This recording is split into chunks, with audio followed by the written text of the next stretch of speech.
तो दोस्तों आज मैं एक्सप्लेन करने वाला हूँ स्क्रीम फ्रेंचाइजी की 5th इंस्टॉलमेंट जो कि अभी हाल ही में रिलीज हुई है। ये मूवी 2011 में रिलीज हुई स्क्रीम 4 की डायरेक्ट सीक्वल है, लेकिन इसको डायरेक्ट वेस क्रेवन ने नहीं किया है क्योंकि उनकी डेथ 2015 में हो गई थी। तो इसको डायरेक्ट किया है रेडियो साइलेंस ने, यानी कि मैट बैटलेनी ऑल्पिन और टाइलर गिलेट ने। फिलहाल इस मूवी की IMDb रेटिंग है 6.9 स्टार्स आउट ऑफ 10 और जब आप इसको देखेंगे तो हो सकता है ये थोड़ी सी कम हो सकती है। अब देखो बाकी सारी इन्फॉर्मेशन जो भी है मैं आपको एंड में बताऊंगा। बाकी आप इस फिल्म को डायरेक्टली देख सकते हैं, आपको पहले 4 पार्ट्स देखने की उतनी जरूरत है नहीं। तो चलिए अब बिना किसी देरी के चलते हैं सीधा वीडियो की तरफ।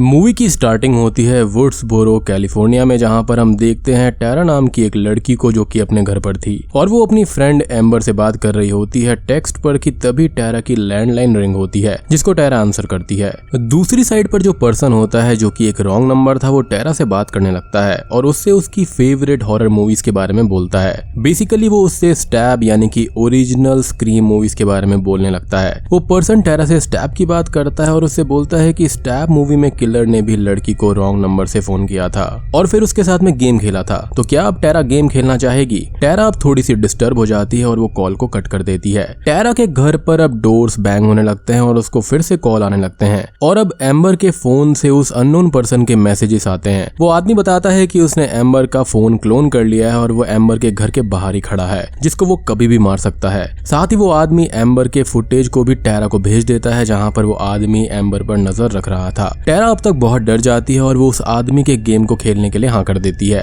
और वो आदमी उससे स्टैब मूवीज के बारे में क्वेश्चंस पूछने लगता है, जिसके 3 आंसर्स तो टैरा सही दे देती है, लेकिन आखिरी आंसर गलत हो जाता है जहां पर किलर ने पूछा था कि स्टैब मूवी के अंदर किलर कौन था, जिस पर टैरा बिली लूमिस का नाम लेती है और किलर ये बताता है कि ये आंसर गलत है क्योंकि हमेशा 2 किलर्स होते हैं। वो आदमी अब टैरा को पनिश करने की बात करता है और टैरा डर कर फोन काट देती है। वो आदमी अब फिर से कॉल करता है और टैरा से बोलता है कि वो एम्बर को मार देगा और टैरा एम्बर को बचाने भागती है और गोस्ट फेस किलर उसके सामने आकर खड़ा हो जाता है। टैरा खुद को घर के अंदर लॉक करती है बट उस आदमी ने टैरा के फोन को भी क्लोन किया हुआ था, तो वो घर को अनलॉक करके अंदर आ जाता है और टैरा पर अटैक करने लगता है। टैरा समहाउ खुद को बचाने की कोशिश करती है लेकिन किलर उसका एंकल तोड़कर उसको एक नाइफ से स्टैब कर देता है और सीन यहाँ पर शिफ्ट हो जाता है। अब हम देखते हैं समैंथा कारपेंटर, जिसको हम सैम बोलेंगे, जो कि टैरा की बहन होती है जिसने वुड्सबोरो बहुत पहले ही छोड़ दिया था। सैम यहाँ पर अपने बॉयफ्रेंड रिची के साथ थी, तभी उसको कॉल आता है कि टैरा पर अटैक हुआ है और सैम वापस वुड्सबोरो जाने लगती है जहाँ पर रिची उसके साथ जाने का बोलता है, जिस पर सैम पहले तो मना कर देती है लेकिन बाद में मान जाती है।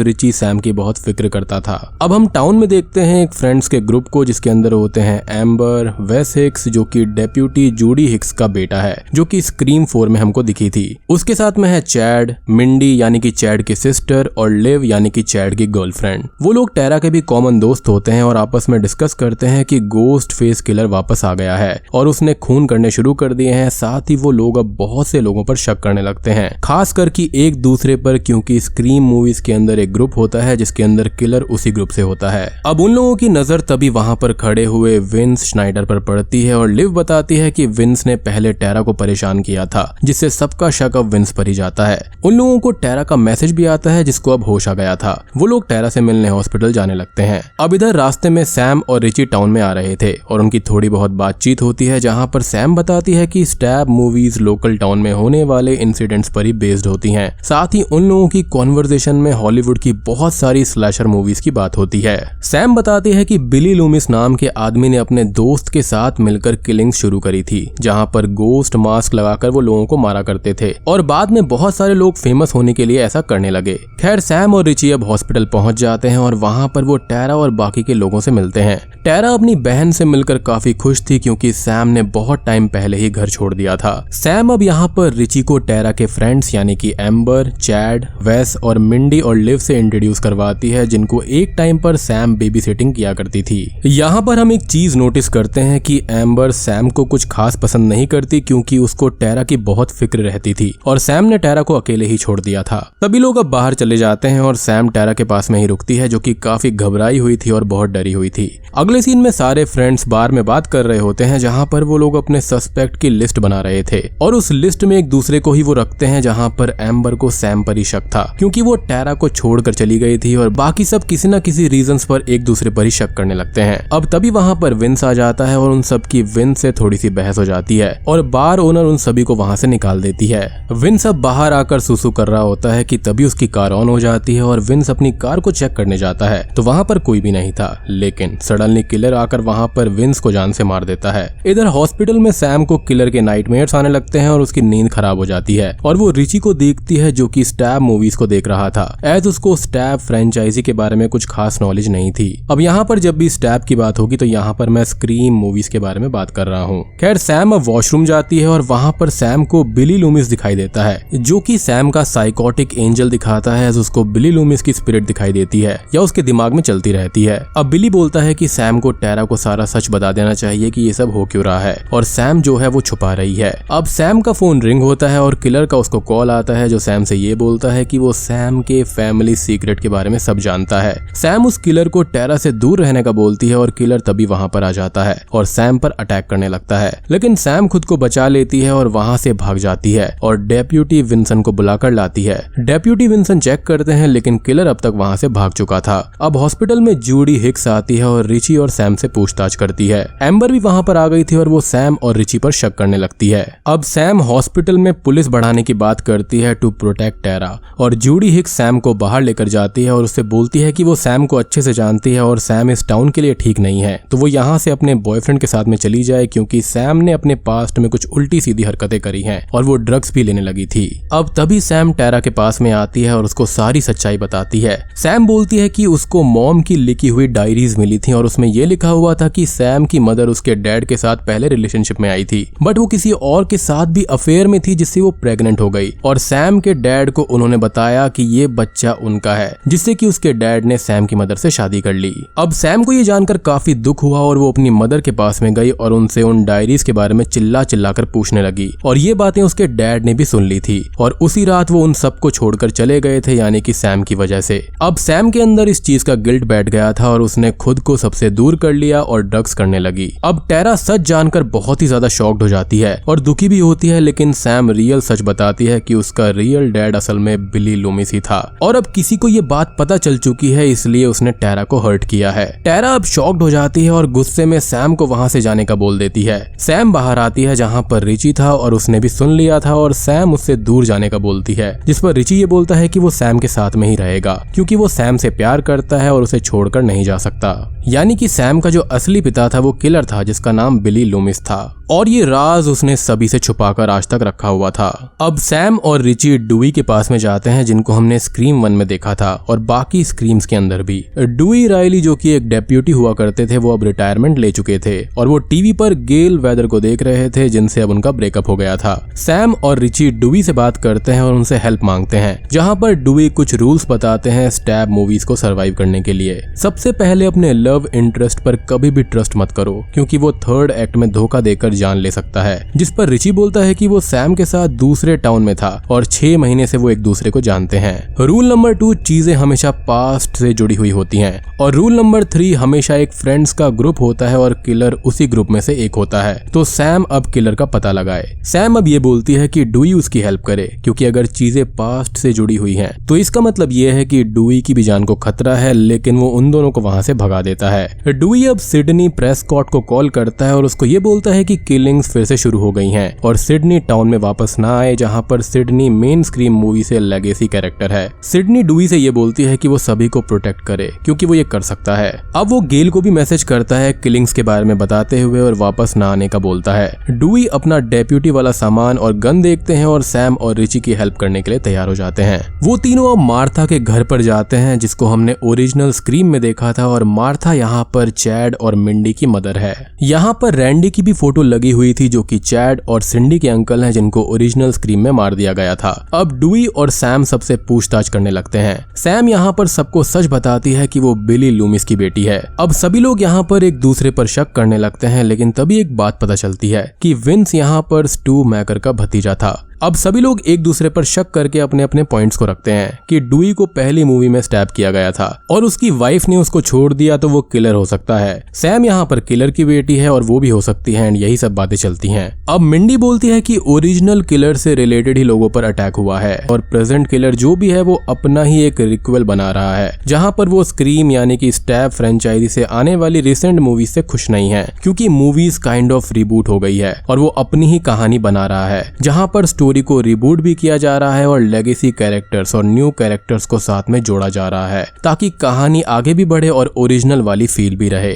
अब रिक्वेल का मतलब यहाँ पर होता है कि रीबूट प्लस सीक्वल, यानी कि इन दोनों को मिक्स कर दो तो रिक्वेल बन जाता है। अब सभी लोग मिंडी की बात समझ जाते हैं और उससे अग्री भी करते हैं और यहाँ पर ये डिस्कशन होता है कि किलर कौन हो सकता है और उसका अगला टारगेट कौन होगा, जिसमें वेस और उसकी मदर सेफ है क्योंकि वो ओरिजिनल में इंट्रोड्यूस नहीं हुई थी और किलर से वो कनेक्टेड भी नहीं है। मिंडी बोलती है कि परफेक्ट रिक्वेल के हिसाब से सैम ही किलर है, जिसे सुनकर सैम गुस्से में वहां से बाहर चली जाती है। अब रास्ते में सैम को बिली के विजन्स आते हैं जहां पर वो ये बोलता है कि सैम की बहन खतरे में है और वो भाग रही है और सैम हमेशा ऐसा ही तो करती है, वो भागती ही तो रहती है, जिससे सैम बहुत ही ज्यादा डिस्टर्ब्ड हो जाती है। अब दूसरी ओर हम देखते हैं वेस के घर पर उसकी मदर जूडी हिक्स को, जो कि कुछ काम से मार्केट जाती है और वेस घर पर रुकता है। वेस यहाँ पर शावर लेने जाता है और जूडी रास्ते में जा ही रही होती है जहाँ पर उसको किलर का कॉल आता है जो कि वेस को मारने वाला है। जूडी तुरंत ही कार को टर्न कर लेती है और अपने घर की ओर भागती है और वो किलर से बैक करती है कि वो वेस को छोड़ दे।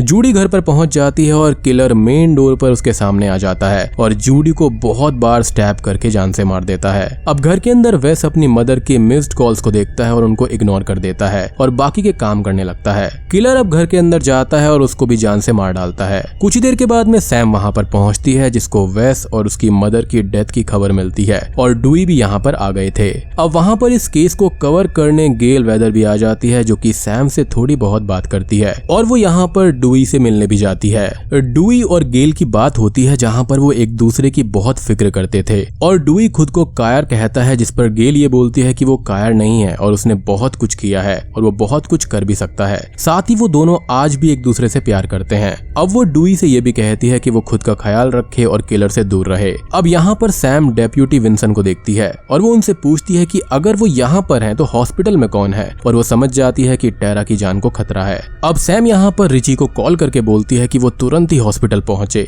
और रिची यहाँ पर स्ट्रेंजली इंटरनेट पर यही देख रहा था कि रिसेंट स्टैब मूवीज का बाकी पार्ट से कनेक्शन नहीं था। सैम अब हॉस्पिटल के लिए निकलती है और डुई उसके साथ जाते हैं एज वो सब कुछ ठीक करना चाहते थे और सबको बचाना भी चाहते थे। हॉस्पिटल में टेरा को रूम के बाहर से अननोन पर्संस की आवाजें आती हैं और वो अपने बेड से उठ जाती है और बाहर जाने लगती है, लेकिन तभी लाइट्स ऑफ हो जाती हैं। रिची वहां पर आ गया था और वो टेरा को संभालता है, लेकिन अब तक किलर वहां पर आ जाता है और रिची पर अटैक करके टेरा का पीछा करने लगता है। टेरा खुद को बचाते हुए बाहर जाती है और उसको एक पुलिस ऑफिसर की लाश मिलती है। किलर यहाँ पर टेरा को मारने ही वाला होता है कि तभी सैम उसको कॉल करती है। सैम टेरा को छोड़ने का बोलती है, जिस पर किलर बोलता है कि सैम टेरा और रिची में से किसी एक को चूज कर ले, जिस पर सैम कुछ भी नहीं बोल पाती। बट अब तक यहाँ पर वो पहुंच चुकी थी और डुई किलर को शूट करता है, जिससे किलर बचकर भागता है और टेरा की जान बच जाती है। सैम और डुई टेरा और रिची को संभालते हैं और तभी वहां पर किलर फिर से आता है और डुई उसको सेवरल शूट करता है, जिससे किलर बेहोश होकर वहीं पर गिर जाता है। अब सभी लोग वहां से जाने लगते हैं और डुई ये बोलता है कि उसको किलर के हेड पर शूट करना चाहिए था और वो सबको वहां से भेजकर किलर के पास में जाता है और उसको मारने ही वाला होता है कि तभी किलर उठ जाता है और डुई पर अटैक करके उसको जान से मार देता है। थोड़ी देर बाद गेल हॉस्पिटल आती है, जिसको डुई की डेथ से बहुत दुख होता है और वो टूट जाती है। सैम अब गेल से बात करती है और ये बोलती है कि डुई की वजह से ही उसकी बहन बच पाई और डुई बहुत ही अच्छा इंसान था। सैम टेरा के पास में जाती है और गेल के पास सिडनी प्रेस्कॉट आती है। सिडनी और गेल डुई की डेथ से बहुत ही दुखी हो जाती हैं और वो थोड़ी सी आपस में बात करने लगती हैं। टेरा सैम से बोलती है कि सैम ने उसको अकेला छोड़ दिया और इसलिए वो सैम से नाराज थी। सैम ये बोलती है कि वो डरी हुई थी कि वो अपने फादर की तरह न बन जाए, इसलिए वो टेरा को छोड़कर गई ताकि वो टेरा को प्रोटेक्ट कर सके। सैम बोलती है कि वो टेरा को अब नहीं छोड़ेगी और वो लोग यहाँ से चले जाएंगे और फिर सब कुछ रुक जाएगा।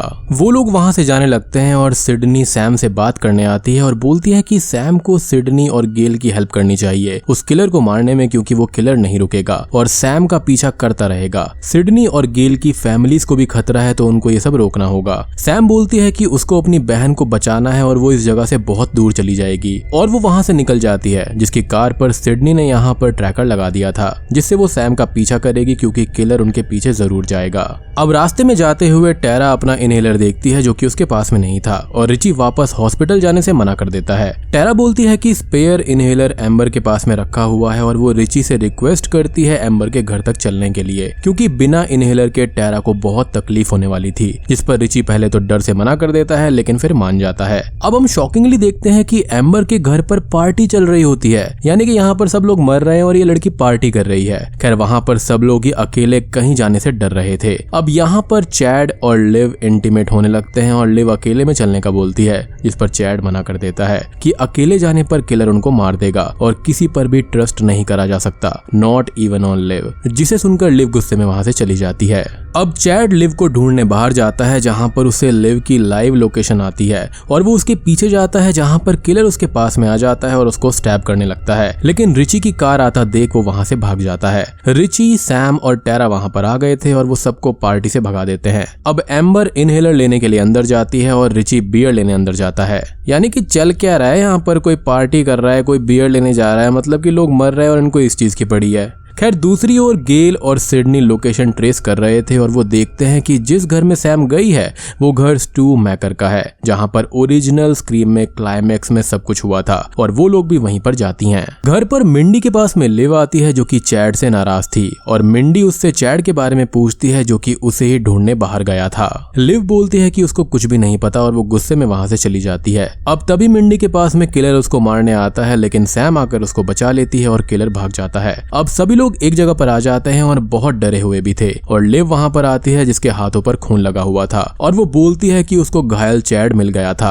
सभी लोग अब एक दूसरे पर ही शक करते हैं और टेरा यहाँ पर नहीं थी, जिस पर रिची सैम से बोलता है कि टेरा भी किलर हो सकती है। Now welcome to the third act, जिसमें एम्बर लिव को शूट करके जान से मार देती है और रिवील होता है कि वही किलर है। सभी लोग खुद को बचाने के लिए यहाँ वहां भागने लगते हैं और रिची सैम से बोलता है कि टेरा ही किलर है, क्योंकि वो यहाँ पर है भी नहीं और ओरिजिनली 2 किलर्स होते हैं। और अब तक वहां पर गेल और सिडनी भी आ जाती हैं और एम्बर बाहर आकर उसको ट्रैप करने की कोशिश करती है, जिसको वो लोग समझ जाती हैं, जो सीधा रेफरेंस था स्क्रीम 1 का, जहां पर किलर ने ऐसे ही ट्रैप किया था सिडनी को। एम्बर अब उनको शूट करती है और एक गोली गेल को लग जाती है और एम्बर घर के अंदर चली जाती है। घर के अंदर सैम टेरा को ढूंढती है जो उसको एक क्लोजेट में बंद मिलती है और सैम उसको खोलने लगती है, लेकिन उसको भी अब शक होता है और वो थोड़ी सी ठहर जाती है। अब इधर सिडनी घर के अंदर आती है और किलर को ढूंढने लगती है और एक गोली गलती से वो रिची को मार देती है। एम्बर अब वहां पर आती है और सिडनी पर अटैक करती है और वो दोनों ही नीचे गिर जाती हैं। दोनों को काफी चोट आ जाने से वो उठने की कोशिश करती हैं और रिची सिडनी के कहने पर नीचे आता है और गन उठा लेता है। अब तक सैम भी वहां पर आ गई थी और रिची सैम के पास जाता है और उसको स्टैब कर देता है। एज सेकंड किलर वही था। जी हाँ, अब एम्बर और रिची सभी को किचन में लेकर आते हैं और ये ओरिजिनल मूवी का रेफरेंस है जहां पर बिली और स्टू सबको किचन में ही सच बताते हैं। और दोस्तों अब यहाँ पर खुलते हैं असली पत्ते कि इन्होंने ऐसा किया क्यों। अब रिची और सैम सभी को सच बताते हैं कि वो स्टैब मूवीज के बहुत बड़े फैन थे, जिनको बुरा लगा जब स्टैब मूवीज को रिबूट करके खराब कर दिया गया था। वो दोनों एक दूसरे से स्टैब के सब रेडिट पर मिले थे और वो खुद की ही स्टोरी तैयार करना चाहते थे एक परफेक्ट स्टैब मूवी के लिए। मतलब आप देख रहे हो मूवी के अंदर मूवी चल रही है यहाँ पर। खैर रिची ने सैम को ढूंढ निकाला और सैम के बारे में, उसके फादर के बारे में एम्बर को उसकी मदर से ही पता चला था, जो कि नशे में सब कुछ बोल गई थी और वहां से ये प्लान तैयार हुआ और सैम को यहाँ पर लाया गया और अब सभी को वो लोग मार कर यहाँ पर सभी को फ्रेम कर देंगे सारे मर्डर्स के लिए। अब वो लोग अपनी सारी प्लानिंग सच्चाई बता देते हैं और रिची एम्बर को टेरा को लाने के लिए भेजता है और एम्बर क्लोजेट में देखती है तो वहां पर टेरा नहीं थी, जिसको सैम ने अनटाई कर दिया था क्योंकि उसको अपनी बहन पर काफी भरोसा था। एम्बर वापस आने लगती है जिस पर टेरा अटैक करती है, बट एम्बर उसको पीट कर वापस आ जाती है। इधर रिची से गन लेने की सैम कोशिश करती है और खुद को बचाकर दूसरे रूम में भाग जाती है। यहाँ एम्बर आती है जिससे गेल और सिडनी की लड़ाई होती है और वो लोग मिलकर एम्बर को पीटने लगती हैं और सिडनी एम्बर के ऊपर सैनिटाइजर की बोतल तोड़ देती है। अब एम्बर यहाँ पर स्टोव से टकराती है जिससे स्टोव ऑन हो जाता है और सिडनी उसको शूट कर देती है जिससे स्टोव के अंदर आग लग जाती है और उसके ऊपर भी, क्योंकि उसके उसके ऊपर सैनिटाइजर था। रिची सैम का पीछा करता है और सैम उस पर अटैक करती है, लेकिन रिची सैम को ओवरपावर कर देता है और उसको मारने ही वाला होता है। लेकिन सैम जो कि अपनी फादर की बेटी थी और उसको वही विजन्स आते हैं जहां पर एक नाइफ पड़ा हुआ था, और सैम तभी ये बोलती है कि सीरियल किलर की बेटी से पंगा नहीं लेना चाहिए, और वो रिची को बहुत बार स्टैब कर देती है। अब तक यहाँ पर गेल और सिडनी भी आ जाती है और सिडनी ये बोलती है कि वो ऐसे खत्म नहीं होंगे, और वो बार बार उठ जाते हैं, जिस पर सैम रिची के हेड पर ही शूट कर देती है। अब पीछे से आधी जली हुई एम्बर उनके पास आती है उनको मारने के लिए, लेकिन टेरा उसको शूट करके जान से मार देती है। अब मूवी के आखिरी सीन में पुलिस आती है जो कि क्राइम सीन को अपने कंट्रोल में ले लेती है, लेकिन अब तो सब कुछ हो चुका है, तो अब आकर क्या फायदा है। खैर, अब एक न्यूज एंकर ये बताती है कि यहाँ पर 25 साल पहले इसी घर में एक कहानी शुरू हुई थी जो कि अब खत्म हो रही है। गेल और सिडनी आपस में बात करती हैं, जहाँ पर गेल बोलती है कि वो अब इन स्टोरीज यानी कि किलिंग्स और किलर के बारे में नहीं लिखेगी, बल्कि वो अच्छे इंसान डुई के बारे में लिखेगी। अब सैम यहाँ पर चैड और मिंडी को बाय करती है और सिडनी से ये बोलती है कि वो अपने डैड की तरह नहीं बनना चाहती, और वो कब तक ठीक हो पाएगी और ये सब भुला पाएगी उसको नहीं पता, जिस पर सिडनी ये बोलती है कि कभी ना कभी सब कुछ ठीक हो ही जाएगा, और बूम, ये मूवी यहीं पर खत्म हो जाती है। तो दोस्तों, ये थी स्क्रीम पार्ट 5 मूवी की एक्सप्लेनेशन। उम्मीद करता हूँ कि आपको वीडियो पसंद आई होगी। ये जो मूवी है वो बिल्कुल स्ट्रेट फॉरवर्ड है एंड आई थिंक आपको पूरी की पूरी समझ आ गई होगी। अब मैं आपको एक इंटरेस्टिंग बात बताता हूँ कि ये मूवी 14 जनवरी 2022 को रिलीज हुई है, और इस मूवी ने $130 मिलियन से भी ज्यादा कमा लिए हैं, जो कि 2022 की अब तक 5th हाईएस्ट ग्रॉसिंग फिल्म बन चुकी है। क्रिटिक्स ने इसको काफी प्रेज किया है और मुझे भी ये मूवी काफी अच्छी लगी है, और इसका पार्ट 6 भी आने वाला है जो कि ऑलरेडी अनाउंस हो चुका है, यानी कि फेब 2022 में। मतलब मूवी देखेंगे आपको तो मजा भी आएगा, थ्रिल भी आएगा, हॉरर फील भी आएगा और कॉमेडी वाली भी आपको फील आने वाली है। तो जाकर मूवी को जरूर देखना। उम्मीद करता हूँ कि आपको वीडियो पसंद आई होगी। पसंद आई है तो वीडियो को लाइक कर देना, चैनल पर नए हैं तो सब्सक्राइब कर दीजिए। तो मैं आप सबको मिलता हूँ अगली वीडियो के साथ में, तब तक के लिए स्टे